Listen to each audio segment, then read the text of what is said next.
Tracking developing news now from the Target 12 investigators. The collapse of two banks over the weekend is being felt right here. We've learned the Rhode Island pension fund is poised to lose nearly $2.5 million with the collapse of Silicon Valley Bank and Signature Bank. Target 12 investigator Tim White broke the story on WPRI.com and is here now with the latest details. It's important to note the amount of money the pension fund is poised to lose represents a very small percentage of the $10.3 billion state retirement plan, but the value of those investments cratered in the wake of the bank's collapse. On Friday, Silicon Valley Bank collapsed, followed by the failure of New York-based Signature Bank. The crisis prompted federal regulators to set up an emergency fund to protect depositors at the banks. That the banking system is safe. Your deposits will be there when you need them.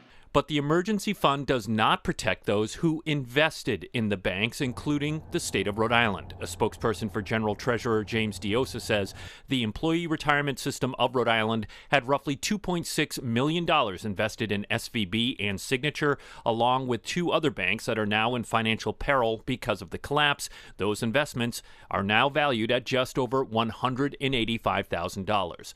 The spokesperson says the investments were part of broader index funds and portfolios managed by companies like Fidelity and not individual stock purchases. The collapse of Signature Bank and SVB impacted other publicly traded banks across the country when the stock market opened Monday morning, including those based in Rhode Island, which saw their stock prices dip slightly.